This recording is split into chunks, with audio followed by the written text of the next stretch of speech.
Hello, everybody. Welcome back to the Producer's Perspective Live. My name is Ken Davenport. I am coming to you live from my home office, not my actual office, my home office here on the Upper West Side of New York City, where, as Governor Cuomo said yesterday, the worst is over. Still pretty tense out there, but we're getting there. We're getting there.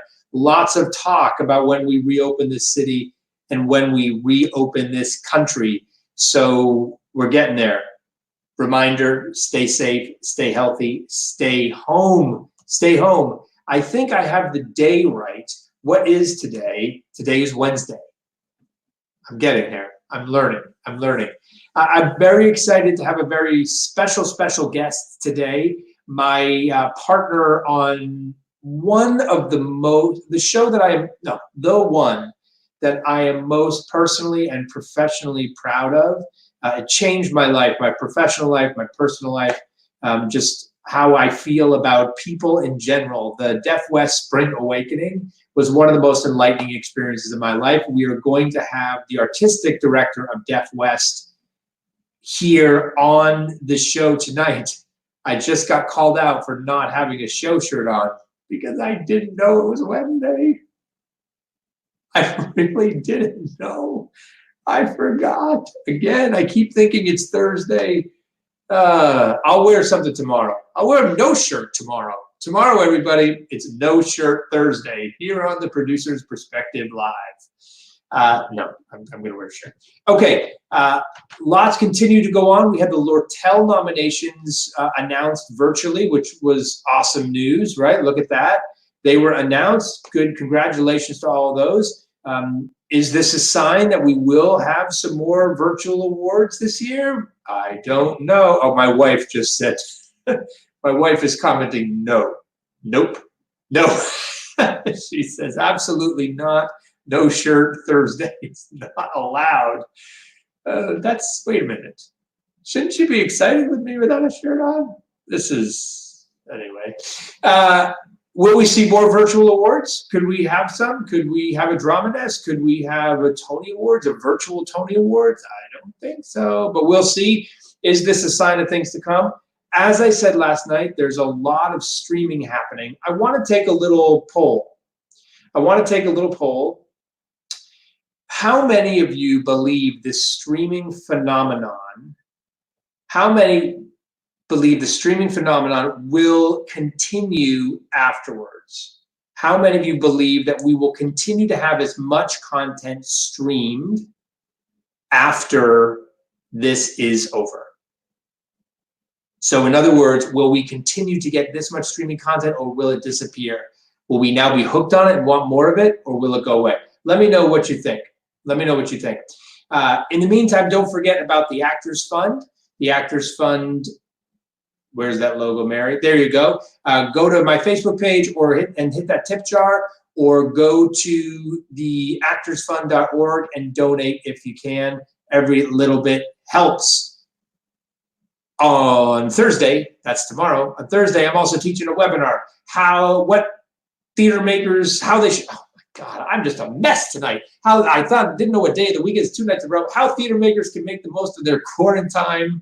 That's tomorrow night. Don't forget to sign up for that and join me. It's going to be a fun hour of productivity and development. Okay, we got to go on to our guest now. I'm very excited to have him here. I've missed him. I haven't seen him in a long time. Please welcome to the show, Mr. David DJ Kurs, the artistic director of Spring Awakening, and his interpreter, James. Welcome, guys.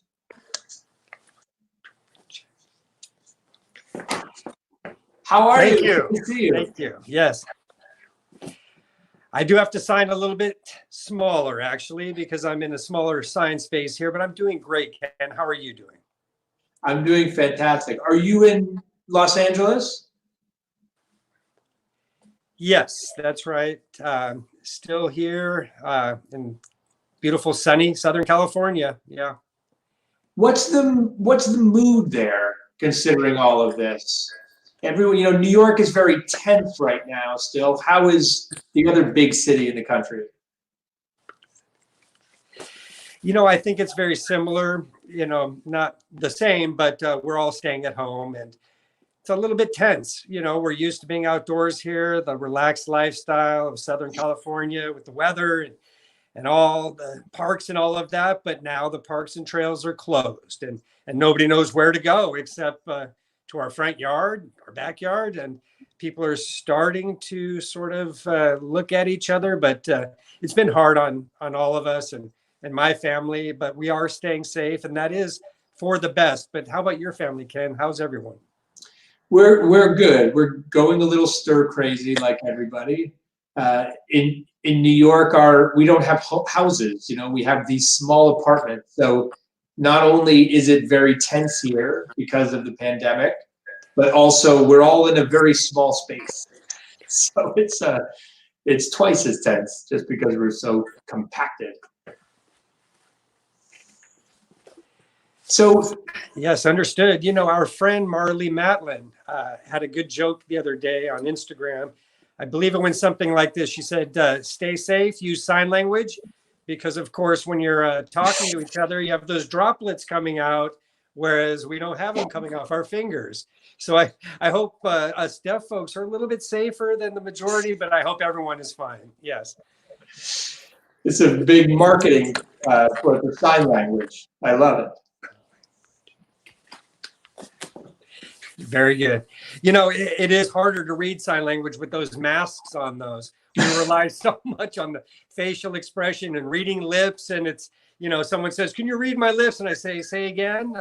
Or people come up and I have no idea if they're even talking to me. They're just looking at me. It's a very odd, surreal experience. I can't ask them to pull down their mask or very well reach out and pull it down. So. And this is why I so loved working with you.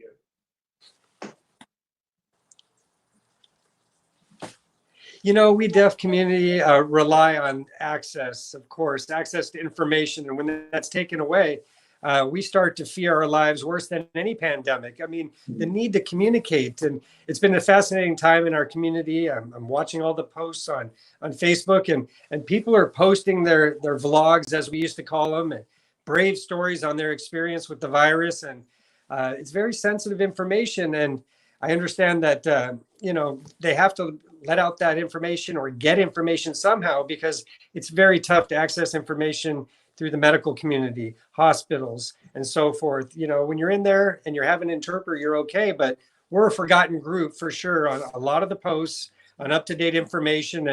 And we as a community are ready to jump on any information and ready to help out when we can, if we just knew what was happening. So it's great to see how the community has come together through the social media and communicate what they know up to the minute, like you all are getting as well. And I think when I think of the origination of FaceTime and just using video relay, it's only been since 2003, 2004. And so this is all, relatively new for the world, but not that it new for us. We use this every day. We use this type of technology that we're using right now to do this interview every day. And it's nice to see the rest of the world catching up to us for once. So tell me, where were you when the virus started to get serious? What were you doing when you suddenly realized that this was going to change how you live and, of course, how you work? Yeah, yes, we were, the moment before our dress rehearsal, actually, we were opening a new production here called the Orpheus, the name of our play that we're putting up here. And we had opened it just 2 days before. So we were in dress rehearsal, and we got the information that Tom Hanks and his wife had the virus, and people were canceling shows. And at that moment, I knew that things were going to happen for us. I walked in, sat down, and watched the dress rehearsal, but I couldn't take notes. I couldn't watch the actors. For the 2 hours I sat there, I just thought about, is everybody safe? Are we doing the right thing being up here? And ultimately, the next day, I met with the other producers on this production. And after a short meeting, we decided to put it off. We realized also that these actors had worked so hard to put up this show. And we in California were ordered not to have gatherings of 50 or more. So we did our opening night again, but only 35 people were allowed in, because I think we had 8 people in the cast. plus the stage manager and other staff. So we did what we could to meet the 50 number. We had a great show. The actors delivered, and everything came together, and we closed on our opening night. So it was heartbreaking, and that's how it went down. But looking back on what is now a month ago, my mindset was a little bit different then. At that time, I was concerned personally. I was worried more about the loss of the production. I was worried about this and that business-wise. And, I didn't want to be the lowest grossing show we'd ever done. And things like that were on my mind. But looking back, the profit and loss statement is not that important. I'm happy that we did do the right thing at that time. And we're all still here. And thank God everyone connected with that is safe. No one in our company got sick. So we're very grateful for that. Tell me about how WWF West has been doing since our production of Spring Awakening on Broadway. Did that production help bring more attention to not only WWF West, but also just deaf theater in general?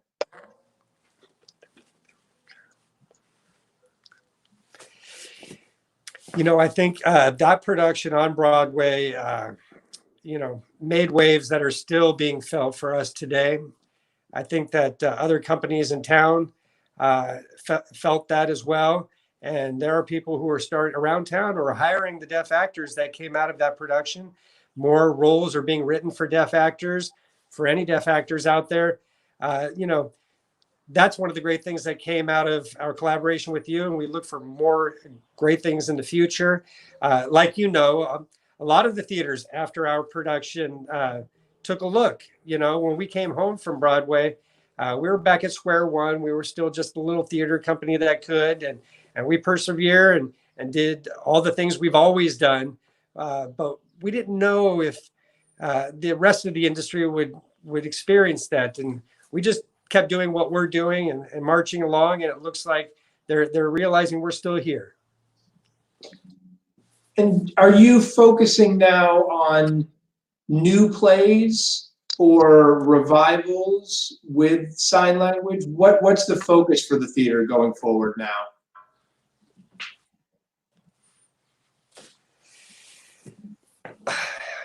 Going forward, we've done a couple of plays since our time together. The bigger project have been musicals. Those take longer to put together. We've learned that. And now, thanks to you, and it's hard for us to get the rights to a lot of music now because people know us. We've become a little more high profile because of your help. But also we are continuing to produce musicals as well as other revivals and adaptations. In the past month, we have shifted focus just a little bit from our traditional theater company to, for example, last week we had a collaboration with a television show called Zoe's Playlist. Yes. And that's on NBC. We had a little song that we worked up for the show. This all happened pre-virus, but that episode just came out. And we've had a lot of goodwill for that for our company from that production or that show.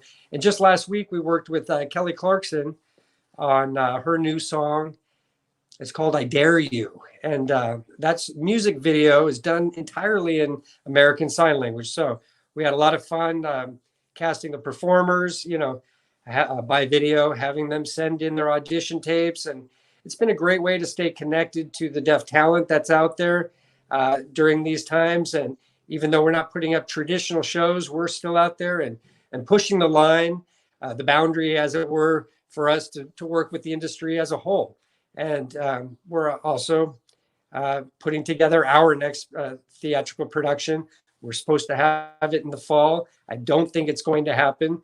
So with the time we have left over, we're going to build our calendar for 2021 if we can make that happen. Now, then we'll do that now. Do you feel the same way? Are you looking ahead or are you in the moment? Where are you? Yeah, it's the same thing here. Every time I go to make a decision, I'm now waiting 48 hours before I pull the trigger because something changes in that 48-hour period and I have to make a new decision. So I'm basically moving everything about 6 months forward. Like everything is just picking up, moving 6 months, and dropping down. And hopefully that's enough time to clear it out. What was the new show that you were doing in the fall?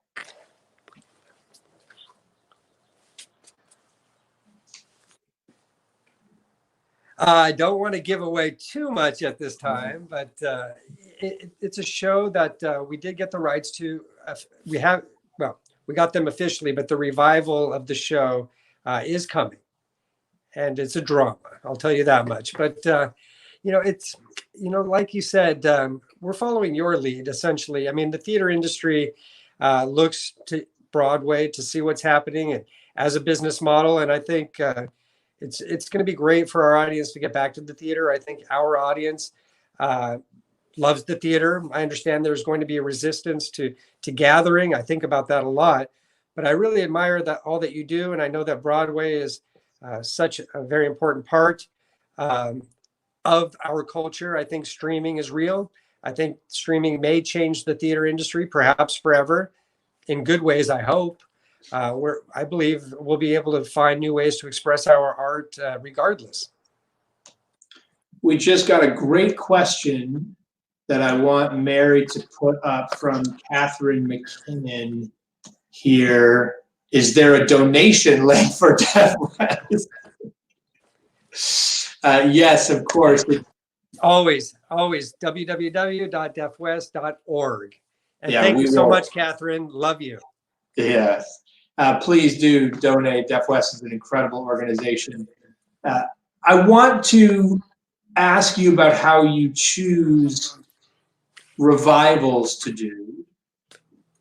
Do you just choose a great player, a great musical, or are you looking specifically? Yeah, go ahead.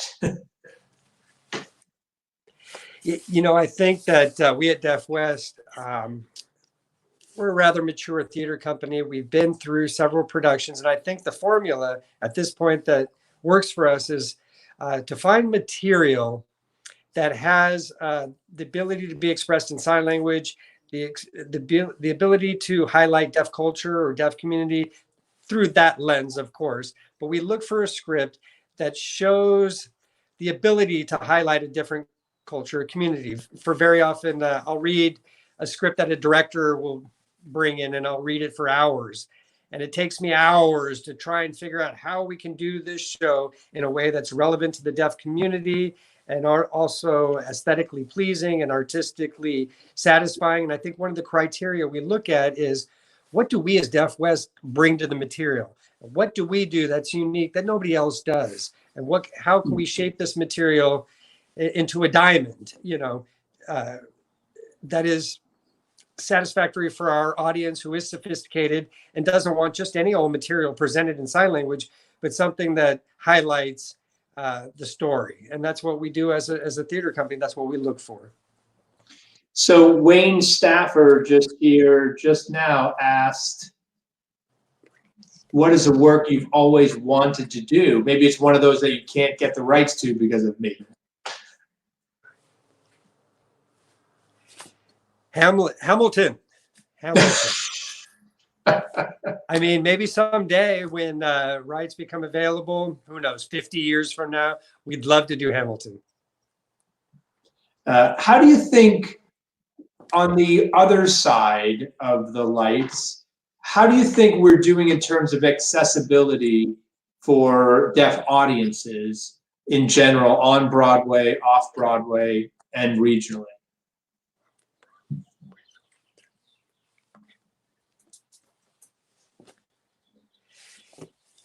I think since Spring Awakening, productions have been inspired to help out.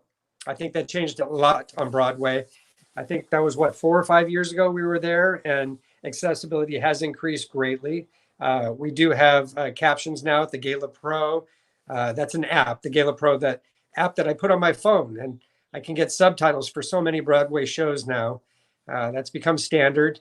That's helped me as a theater fan, and at the same time allowed me to get out there and to watch these shows. I really enjoy having interpreters on stage.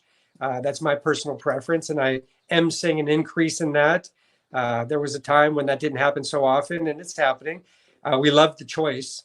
Choices are very important for me. I've been a part of Deaf West for a long time, and only because I had accessibility to theater when I was a kid, right? Because Deaf West existed, I became a theater fan. So I have to think about creating theater fans for the younger deaf community, and we have to find a way for them to become fans, and accessibility is that way. So I'm very thankful for what our production did. I remember all the hard work that you did specifically to increase accessibility with the panel that we put together, and it's all had a great ripple effect and has changed things for the better. I can see that. So thank you, Ken. My pleasure. I'm so glad you mentioned interpreters. And first of all, James, you're doing a wonderful job here, so thank you. Because one of the things that Spring Awakening taught me was the incredible artistry of interpreting and the beauty that they can give to a production. So I'm not surprised to hear that that's the type of interpretation that you would like to see versus an app. What is a show? What is your favorite show that you've seen that is not your own? What's your favorite one that you've seen interpreted?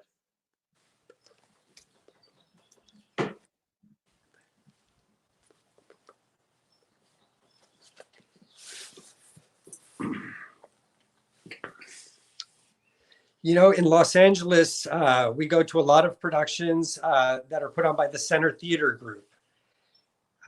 They have 3 theaters up there. I'm trying to remember a specific production where I was taken by the performance and the work of the interpreters. There's so many to choose from. Not one doesn't come to mind, but the fact is the 2 interpreters that they have now with the Center Theater Group have been there for a while, and they add so much to the show because I've seen the show with and without interpreters, or I could watch the captions and have the interpreter. And to be honest, having both gives me double the pleasure. And I'm sure in 5 minutes I'm going to go, oh yeah, that one show was awesome. But for me, honestly, all of them blend together as wonderful theatrical experiences. But I'll mention them if I think of it. And another thing, Ken, I really love that very often people come up to the interpreters after the show and congratulate them on how great they did. And I always look over there and I wonder, well, how would you know? But I guess that's nice of them to say, though. Anyways. What are you doing again, one of the things I love about working with you is that you always have a smile on your face. You're always making people laugh, even now.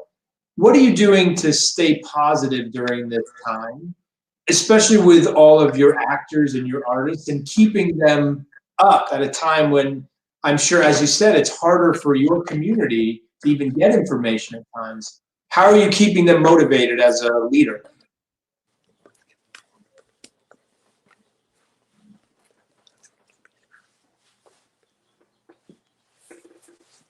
Well, I think my smile actually is a survival tactic. I smile so I can get through the day and in the process of making theater. But no, I've learned so much from Ed Waterstreet, the original founder of Deaf West Theater. And he's always carried himself with grace and humor in the moment, and always able to diffuse and encourage. And I've taken many cues from him. I may look happy-go-lucky, but I'm always working inside on what's going to happen with our next production and solving problems in my mind and thinking about our community in Los Angeles and thinking about how to get the wonderful people of Los Angeles into our theater with this wonderful, gorgeous weather we have and all the other entertainment we have here, and just thinking about how to get people to return to theater. And the theater brings a smile to my face. And when will we all be back? I don't know, 6 months, 8 months. But those are the thoughts that have been going through my head since I took over here at Deaf West. And I smile through it all. I do feel a sense of duty to the deaf talent, to the deaf actors, to the deaf artists who are out there. I do feel like they have so much talent, and there is so much talent out there, and I need to find more reason to put them on stage, and use my abilities to influence other people to put them on stage or behind the camera or in front of the camera. And that's what my mind is working on day in, day out. And, I think this is the time, quite frankly, to look at other avenues, other ways to spend brain power on. The video comes to mind, streaming, pre-tape productions, developing productions on film that are theatrical based. It's becoming clear to me now that making the theater is the hard part, but getting it out there and marketing it and having an audience for that product is becoming the hard part. Have many companies right now are doing virtual readings or one night streaming events. Will Def West do anything over the next several weeks? Have you done anything so far with this technology? We're looking into it. Definitely. We're definitely researching that. We're working on a couple of things right now. We do have a great one-woman show that we think we'd like to do, and we're actually working on that right now. Hopefully, we can bring content, theater to the audience and show the craft and the talent of the deaf community, and keep that out there in people's minds during this time as entertainment. We are an art form that has to be nurtured and has to be carried and witnessed to be relevant. What is one thing that the hearing theater makers out there, the hearing theater community out there can do to help integrate our two theater communities? And just have one theater. What can we do to help get the deaf theater and the hearing theater together? I think it's always just provide access. I see every day posting about streaming plays, streaming this, streaming that. Great companies, but we don't know if they're going to be captioned. We're not being told if they're going to be captioned or subtitled. And I think people like me would look at that and just let it go. I understand that adds to the cost and the responsibility of making theater, and it's looked at as a burden. But people who light that fire in the deaf audience in their hearts now can expect returns later, and perhaps the cost of subtitling or production will pay off very quickly. And that's the way we like to look at it. Mary, throw up that link to Def West website again. Put that into the comment section so we can try to raise some money for that incredible organization and get that show up. Thank you for being here, my friend. It's good to see you again. My honor to be here. Thank you for having us. We love you, Ken. Stay safe. Be well, all of you. You too. You too, my friend.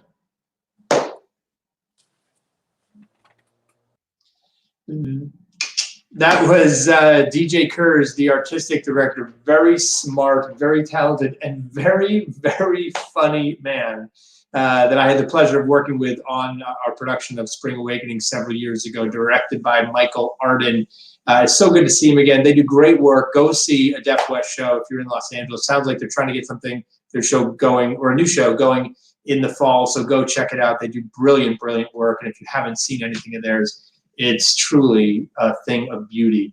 So go check that out. Thank you for being here tonight. Don't forget about the Actors Fund as well. But I even think the Actors Fund wouldn't mind if you took a little break from them and gave some cash to Def West to keep what they're doing going. Don't forget to stay safe, stay healthy, and stay home. Mary, who do we have tomorrow night? Gideon Glick. Gideon Glick, everybody, from the original Spring Awakening. The original Spring Awakening's Gideon Glick, To Kill a Mockingbird. He just did a gig in Little Shop. He'll be here tomorrow night talking about what he's been up to, and I'll give you a little teaser. He's been up to some amazing work with a big charity. He'll tell you all about the stuff that he and Celia Keenan-Bolger have been doing together. That's tomorrow night. But now it's time for something to make you smile. This kid, I mean, talk about a kid that's going somewhere. So I've known Joshua Turchin for many years now, and his family as well. And he keeps just popping up in my life. And it's not just my life. He keeps popping up everywhere. He's in this show. He's in that show. He's in this other show. I put him in a show. He wrote a show that was in the Rave Theater Festival last year and got tremendous amounts of press. And now, of course, he has also joined the streaming community. He's got a brand new show. Mary, you got a banner for what that sucker is? The Early Night Show with Joshua Turchin.